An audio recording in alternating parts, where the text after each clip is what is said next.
All right, or disgusting. I'm actually curious, Derek, when did you get into lifting? Like you yourself into actually lifting in the gym. When was that for you? Probably grade 11, maybe. Grade 11? Yeah. Well, okay, grade 11. So that's like, I don't know, 16, 17? 17 years old or Yeah. something. Okay. Fat or skinny? Oh, I was a twig. Such a Canadian Ooh, answer, yeah. by the way. Grade 11. Yeah. Now, I'm curious about this because we've been having this conversation where, influencers nowadays, they'll lift for a little bit, but their favorite influencer lifts for a little bit, and then they're like, all right, guys, I'm going to get on TRT. And you shouldn't do it. You should lift for a while. You shouldn't do it. But then, young cats look at that and they're like, well, if you're doing it, I'm going to do it. So for you, way before, because now you're 30-something, right? 30. You're 30. When did you start learning and using PEDs after you started lifting? Earlier than I should have, but it was, that's part of the reason why my content exists too. It's stuff that I wish I didn't do in hindsight, that if this information existed, I could have otherwise convinced myself to be natural until at least wait till your fucking brain is fully developed, you know? That sort of thing. So for me, it's not like it was so absurd where it was like, oh, 17 years old, get on gear, but it was at least, it was a few years and I would have waited way longer if I could go back in time for sure. There's a lot to talk about here because what are a couple things that maybe you did where you're like, man, that was, not only was it foolish, but it had repercussions too? Well, hopefully no repercussions, and that's sort of why I like pulled way back before it got to a point where I would, because at least I've become more cognizant of this is like a cumulative thing. Like you've talked about many times how you could inject like a fucking 10 vials of test and you wouldn't die, but like over time using, high doses of gear will eventually catch up to you and you'll end up with, cardiovascular disease or kidney damage or hepatotoxicity with your liver or whatever it is, or neurodegeneration. These are things that are cumulative and like insidiously build up in the background. So for me, it was just being hyper aware of that and then reeling way back and becoming like more okay with what is not representative of like a, enhanced, only could be sustained with gear look sort of thing or performance, etc. So I'm not saying that's bad necessarily if that's, what somebody wants to, the ROI on the risk for that, or they're a competitor or whatever. But it was just becoming aware of that. At least when I did, I'm fortunate enough that I wish I knew earlier, but hopefully no actual damage that is like significant. But just being aware of that stuff definitely changed my trajectory and like my mindset around it. Do you know if there's research behind people being on testosterone or people having using exogenous testosterone and doing so for many, many years, like decades? Like, do we have, I know like we got like old bodybuilders and old powerlifters and stuff like that, but do we have information on people that have taken it for 10 years, 20 years, 30 years and so on? We'll have case reports of people who show up who have, end up dying or something brutal and they find out what they were doing and then they'll infer that it was because of this, but nothing really controlled where you have, placebo group and 500 milligrams of test for 20 years group. And like, this was the difference. So no, but what you can extrapolate out though, is in the studies, they have studies upwards of a few months using like 600 milligrams of test, I think is the most notable one. And you can see kind of what happens to the blood work and then extrapolate out what that might lead to down the line.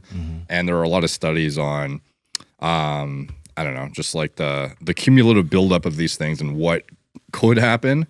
So we don't have a well-controlled test, unfortunately, but there is data that, like, again, rodent models, but you can see kind of what happens to rodents who don't do anything, and then they have these controlled settings where they do stuff like that and then show, well, this is the difference. And, it's not a human, but, we sort of see similar outcomes just in a far more drawn-out time frame in bodybuilders who, really abuse shit.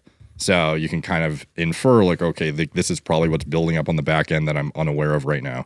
Or things to be cognizant of, like blood pressure that is, just left unchecked for years, or, checking your blood work very consistently, getting organ imaging, stuff like that is often overlooked entirely. But I think a lot of the damage could be attenuated if people are more mindful of that stuff. And maybe the gist of some of it is like, if someone starts to take performance enhancing drugs and they are just a recreational lifter or maybe even like a power lifter or something like that, most people will take some and they'll get some good results, and they may get themselves into a point where they're like, hey, let me try a little bit more. Let me try a little bit more. And they, they may end up lifting a little bit more. They may end up being a little bit bigger. Mostly that's what you do see. But once you start to really rev up the amount of testosterone that you take, your body starts to do all kinds of other things to counteract the amount of testosterone you have running through your veins.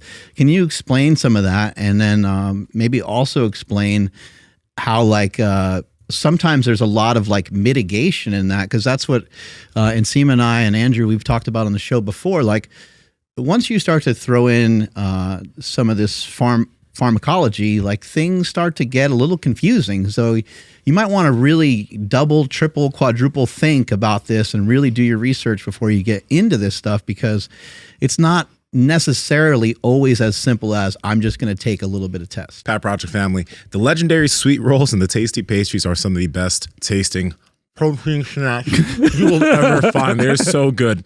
Andrew, where can they get? No lies detected. Head over to eatlegendary.com and at checkout enter promo code PowerProject to save 20% off your entire order. And Nsima's still eating them. So guys, hurry up, head over there right now before he eats them all. Yeah. And one thing I do want to circle back to is there studies on what it does long term? One thing I can say is TRT, like sometimes we'll conflate steroids and TRT and vice versa, but like actual therapeutic TRT, there are studies to show that you would probably be healthier or better off than if you left your deficiency.